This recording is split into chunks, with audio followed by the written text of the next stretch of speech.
Apa kabar nih Kak? Kabar baik. Kira-kira hari ini lagi sibuk apa sih Kak? Wah, hari ini kebetulan lagi promo untuk film Sebelum Dijemput Nenek. Tapi aku lagi lihat-lihat seru banget di sini, ada banyak mesin-mesin kuno juga, dan ini pertama kalinya kebetulan aku hadir di sini terus ngelihat berbagai macam hal-hal yang membuat aku jadi tercengang gitu ya. Keren-keren banget sih ini. Nah, tadi kalau ngomong-ngomong terkait film Sebelum Dijemput Nenek nih, seberapa excitednya sih Kak Angga ini dengan rilisnya film ini? Wah, pastinya excited banget karena ini bisa dibilang salah satu film horor komedi pertama aku, terus bisa bermain dengan para komika-komika yang menurut aku super lucu-lucu banget. Terus jadinya selama di lokasi ya ngakak terus gitu. Nah, kayaknya seru banget nih. Tapi Seru kalau banget. disuruh mendeskripsikan film ini dengan satu kata apa nih? Wow, satu kata. Dar. Wah. Darnya kenapa nih Darnya kira-kira? karena ini menurut aku filmnya wah komplit banget. Kalian bakal bisa ngerasain naik turun emosi gitu ya, karena film ini nggak cuma horor, nggak cuma komedi, tapi ada banyak sisi-sisi yang menyentuh juga gitu, karena ini mengangkat hubungan antara nenek dan juga cucunya, terus bagaimana dinamika mereka gitu terhadap keseharian mereka sebelum neneknya meninggal sampai akhirnya meninggal. Nah, tadi kan seru banget Ya. soal film itu. Nah, kalau awalnya nih gimana sih Kak Angga ini mendapat tawaran dari film ini?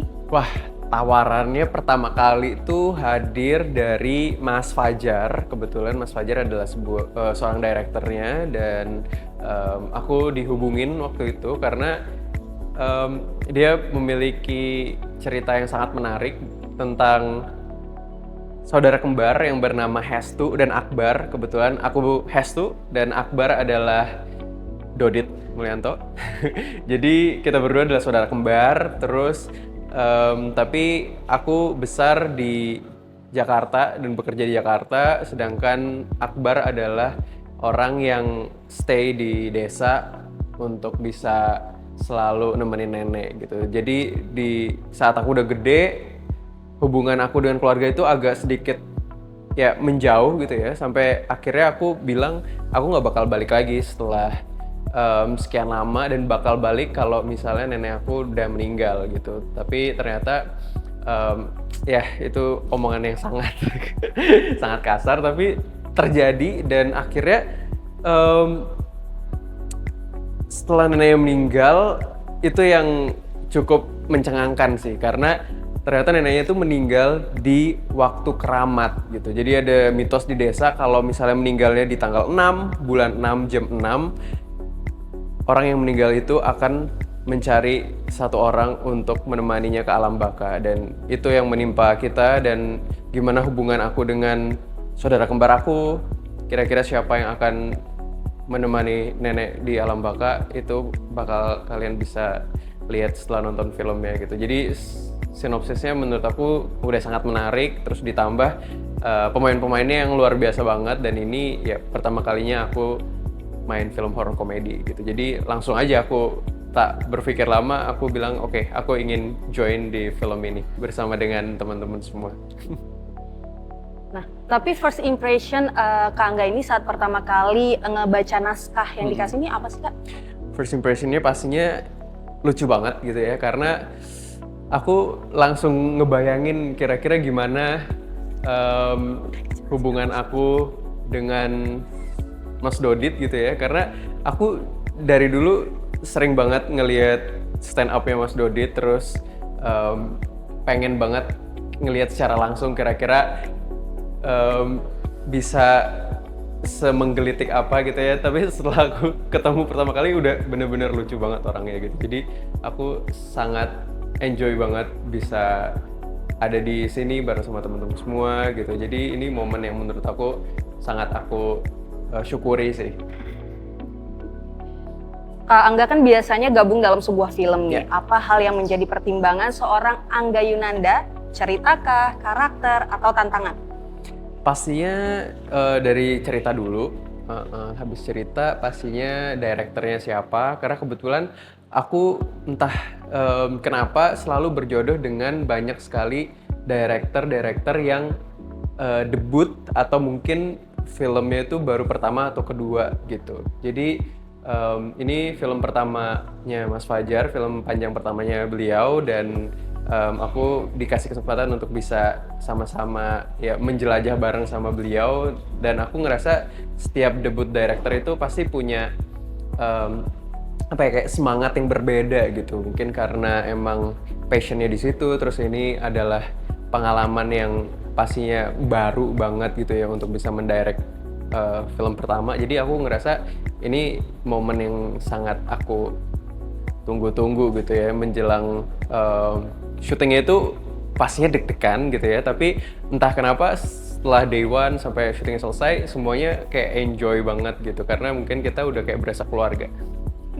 Nah, kalau ngomongin soal karakternya Hestu nih, Kak Angga. Hestu itu kan digambarkan sebagai seseorang yang ketika kecil diasuh sama neneknya. Betul. Memerankan Hestu nih, apa bagian paling sulit dari karakter ini? Wah, bagian yang paling sulit mungkin karena Hestu tuh kebanyakan hidup di kota ya, jadi pasti punya pikiran yang mungkin jauh berbeda dari orang-orang yang mungkin ya stay di desa gitu ya. Tapi pastinya dia sikapnya lebih pragmatis, terus si Hestu ini sebenarnya bisa dibilang lumayan ya batu atau keras kepala gitu ya. Jadi dia bisa dibilang orang yang nggak terlalu percaya sama ya tahayul atau mitos-mitos yang ada di desa gitu ya. Tapi ternyata apa yang terjadi di Hestu ya beneran kejadian, dan itu yang membuat Hestu kayak ini sebenarnya apa yang terjadi dan apa yang harus dilakukan oleh Hestu itu menjadi tantangan yang menarik gitu ya selama proses perjalanan Hestu dan Akbar gitu. Ngomongin soal nenek, apa Angga termasuk dekat sama neneknya? Wah, kalau aslinya aku termasuk yang deket banget sama nenek, karena kebetulan sampai sekarang alhamdulillah nenek aku tuh masih ada gitu ya dari pihak mama dan juga papa gitu ya. Jadi alhamdulillah mereka sampai sekarang panjang umur gitu ya. Jadi selalu pasti kalau ketemu sama nenek itu berasa apa ya, kayak aman, nyaman, terus emang mungkin diemong banget gitu juga ya gitu. Jadi aku selalu seneng sih kalau misalnya udah bisa kumpul-kumpul sama nenek. Tapi kebetulan karena nenek aku cukup jauh gitu ya, jadi ketemunya nggak bisa terlalu sering gitu ya, kecuali aku emang lagi pulang kampung. Tapi pasti selalu kangen sih sama nenek. Kita ngobrolnya sambil turun ya, Angga? Boleh. Aku lewat sini, lewat sini. Lewat situ aja. Lewat sini. Nah, Kak Angga, kalau Hestu ini adalah temen Kak Angga, apa nasihat yang mau Kak Angga kasih buat dia? Wah, kalau aku sih pasti akan mengingatkan Hestu untuk mencoba rekonsiliasi dengan keluarganya gitu ya. Karena kalau menurut aku selama masih hidup gitu ya, kalau bisa jangan sampai kita menyesal di kemudian hari gitu ya. Apalagi kondisinya Hestu sekarang ya udah kehilangan neneknya, terus dia jadinya ya belum bisa ya berkomunikasi dengan baik gitu ya selama neneknya masih hidup gitu. Jadi kalau misalnya aku ketemu Hestu terus kebetulan ya waktu itu mungkin neneknya belum meninggal, aku bakal bilang kalau coba untuk bisa ya rekonsiliasi terlebih dahulu gitu bersama nenek sebelum waktunya terlambat. Nah, Kak Angga kan di sini memerankan karakter yang memiliki saudara kembar. Ya. Biasanya saudara kembar ini kan ada bonding-bondingnya nih. Apa bonding yang Kak Angga lakuin sama kembarannya, yaitu Bang Dodit? Wah, Bang Dodit nih menurut aku another level sih, karena entah kenapa dia tuh bisa langsung ngeblend in banget gitu ya pas pertama kali ketemu sama aku gitu. Jadi aku juga nggak canggung, terus nggak deg-degan juga karena pertama kali bisa kerja bareng sama saudara kembar gitu ya. Tapi pas ketemu sama beliau ya udah langsung ya udah nyambung dan nyatu gitu aja gitu. Tapi emang kita punya cara yang lumayan unik gitu ya. Jadi kita bisa kayak saling observasi satu sama lain, terus kayak cari tahu kira-kira kesamaan kita tuh apa. Terus kalau misalnya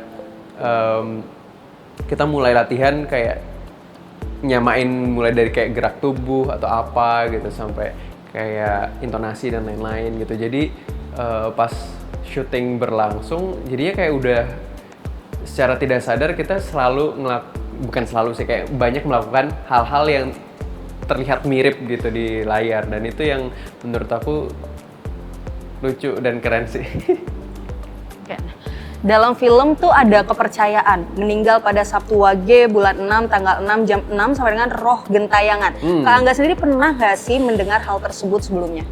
Kalau mendengar sebelumnya itu belum, cuma aku dapat insight baru juga dari Mas Fajar kalau ternyata kayak di kepercayaan ada beberapa orang atau di beberapa daerah itu kalau Sabtu Wage-nya adalah justru emang hari yang cukup kayak keramat dan lumayan kayak serem gitu. Jadi harus hati-hati misalnya di tanggal-tanggal tersebut atau di hari tersebut gitu. Jadi kayak oke, aku baru tahu tentang hal itu, tapi menarik juga gitu untuk bisa kita tahu gitu ada hal-hal yang sangat menyeramkan ternyata di hari-hari tertentu. Ngomong-ngomong soal menyeramkan nih Kak Angga, kan di dalam film sendiri kan ada adegan teror nih. Betul. Seberapa intens sih proses syuting adegan teror untuk Kak Angga? Wah, pastinya intens banget sih ya. Adegan-adegan horornya itu sangat menakutkan, apalagi di sini tuh aku nggak tahu nih akan spoiler apa enggak, ada banyak banget juga hantu-hantu yang bermunculan selain nenek aku gitu. Jadi ya kita selama di lokasi ngelihat kayak banyak banget hantu, jadi kayak takut banget setiap ada di lokasi syuting. Nah, lebih sulit mana nih Kak Angga? Acting film yang menguras emosi karena nangis atau menahan ketawa? Kayaknya lebih susah nahan ketawa deh. Karena dari film ini aku belajar banyak kalau ternyata film komedi tuh gak hanya lucu pas lagi kita syuting doang gitu ya, tapi kakak-kakak ini sangat lucu baik on set dan offset gitu. Jadi kita harus mempersiapkan kondisi perut kita yang prima gitu ya. Kalau kita ketawa sampai 1 jam kita nggak perlu sampai harus kesakitan perutnya. Nah, meski memiliki nuansa komedi dalam film ini nih, biasanya kalau interview cast film horor, nih akan ditanya ada kejadian mistis apa enggak. Kalau di film ini gimana nih? Kejadian mistis, wah, nggak ada sih gitu, kejadian mistisnya nggak ada. Cuma yang lebih horor tuh justru komediannya sih. Kayak lebih horor gitu, karena aku kayak jangan sampai ketawa pas take, itu horor banget sih. Berarti nahan ketawa emang sesusah itu ya Kak ya? Susah. Kalau bisa bicara ke diri kamu dalam 5 tahun lalu, Kak Angga mau bilang apa? 5 tahun yang lalu, jangan berhenti untuk belajar pastinya, dan selalu berusaha yang terbaik di setiap karya-karyanya. Tapi kalau Kak Angga sendiri nih, termasuk orang yang mudah meminta maaf atau sulit mengungkapkan perasaan? Aku tuh gampang banget sih gitu ya, kalau misalnya ada sesuatu pasti akan aku coba utarakan gitu ya. Itu tapi aku yang sekarang, kalau aku yang mungkin beberapa tahun yang lalu, aku orang yang cukup sulit gitu, tapi aku mulai mencoba belajar untuk bagaimana caranya menyampaikan sesuatu yang ada di dalam diri aku untuk bisa didengarkan sama orang lain gitu ya. Tapi sekarang udah harusnya sih udah bisa semua ya. Film ini sendiri kan ada nuansa kembali ke kampung halaman. Buat Kak Angga, apa hal yang paling dirindukan sama kampung halaman? Wah, pastinya sih gimana suasana di kampung ya gitu ya. Mungkin karena aku kebetulan emang lahir dan besarnya mirip seperti di film ini gitu ya, di mana kampungnya masih asri, terus masih banyak area persawahan, terus bisa ketemu sama tetangga-tetangga yang kayak berasa seperti keluarga sendiri gitu ya. Itu pasti selalu nyaman dan selalu pengen cepet-cepet pulang lagi dan balik ke kampung halaman gitu ya untuk bisa ya merasakan nuansa-nuansa yang menurut aku jarang banget bisa kita rasakan di kota-kota besar gitu. Jadi kalau udah pulang tuh aku pasti selalu happy sih dan kayak nge-restart dan nge-recharge lagi energi-energi yang kayak udah lama terbuang. Selain itu kan film ini juga bicara tentang kesempatan kedua. Kalau dalam hidup Kak Angga ada kesempatan kedua, tapi apa yang paling Kak Angga syukuri? Kesempatan kedua. Aku sih selama hidup nggak pernah kayak berusaha menyesali apa yang pernah aku perbuat dan aku lakukan gitu ya. Karena apapun yang terjadi di dunia ini yang aku pernah alamin itu ya membentuk aku sampai aku saat ini gitu ya. Tapi kalau mungkin satu adalah mungkin aku bakal belajar lebih giat di sekolah sih. Gitu. Karena kebetulan aku ya banyak waktu yang harus aku sisipkan juga untuk pekerjaan gitu ya. Jadi harusnya mungkin bisa lebih seimbang gitu. Oke. Kak Angga, selanjutnya boleh nggak aku nanya-nanya random soal Kak Angga? Boleh dong, boleh banget. Kak Angga, hal pertama yang paling Kak Angga lakukan bangun tidur tuh apa sih? Bangun tidur pertama kali. Aku tuh dari beberapa tahun lalu selalu pasti naruh air minum di samping kasur gitu ya. Jadi setiap aku bangun, hal pertama yang aku lakuin adalah minum air putih dulu. Gitu. Setelah minum air putih, biasanya ya, cek handphone, scroll sosial media, kira-kira apa yang terjadi di hari ini gitu. Lagu apa yang belakangan ini Kak Angga dengerin non-stop? Non-stop. Non-stop. Ya kalau misalnya, aku kemarin udah sempet share juga ada kira-kira apa yang aku dengerin setahun kebelakangan gitu ya. Yang paling aku lagi dengerin banget sekarang itu ada New Jeans sih. Wow. Aku sering banget dengerin New Jeans tahun ini. Seorang Kak Angga ini kan sering tampil begitu ya Kak. Pernah nggak sih merasa nervous? Terus apa kebiasaan Kak Angga saat nervous? Nervous sih pasti ya.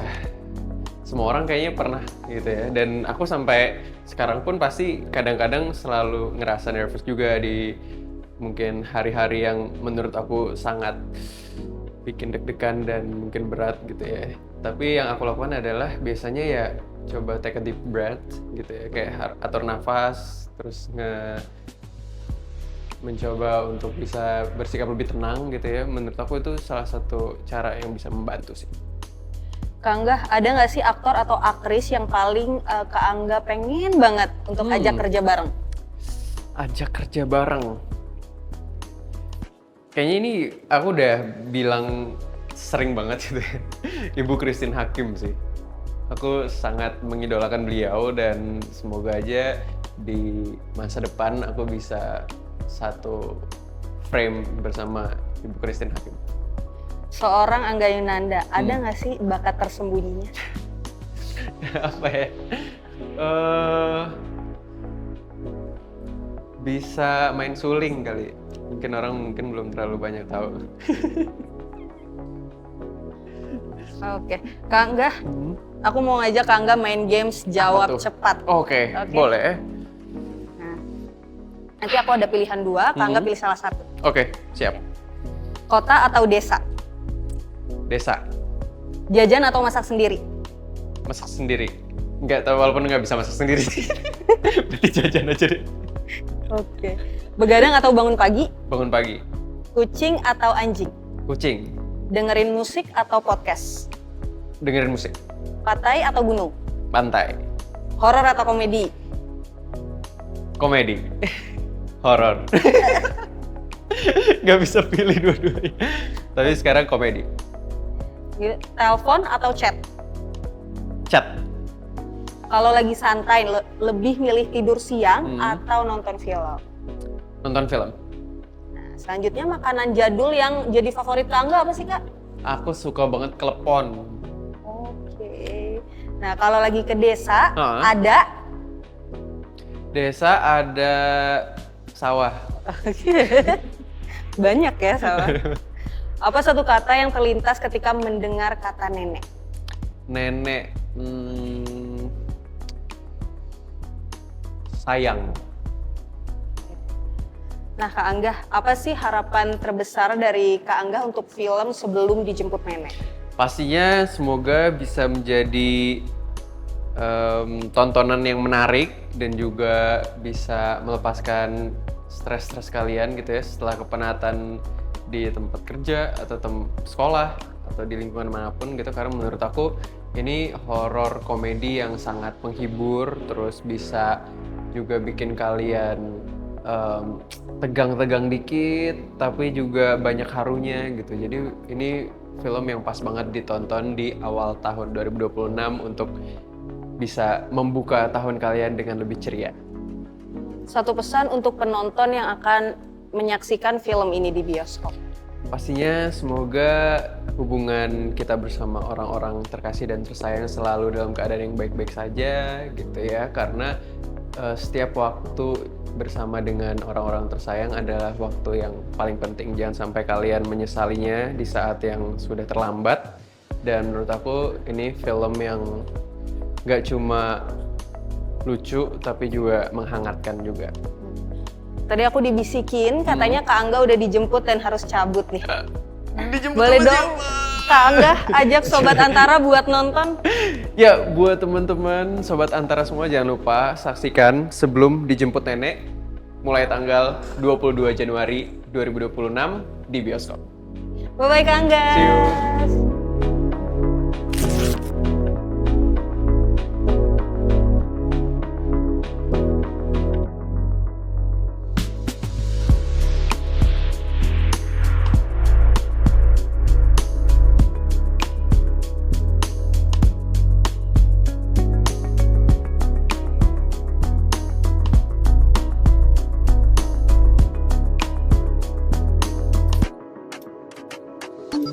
you.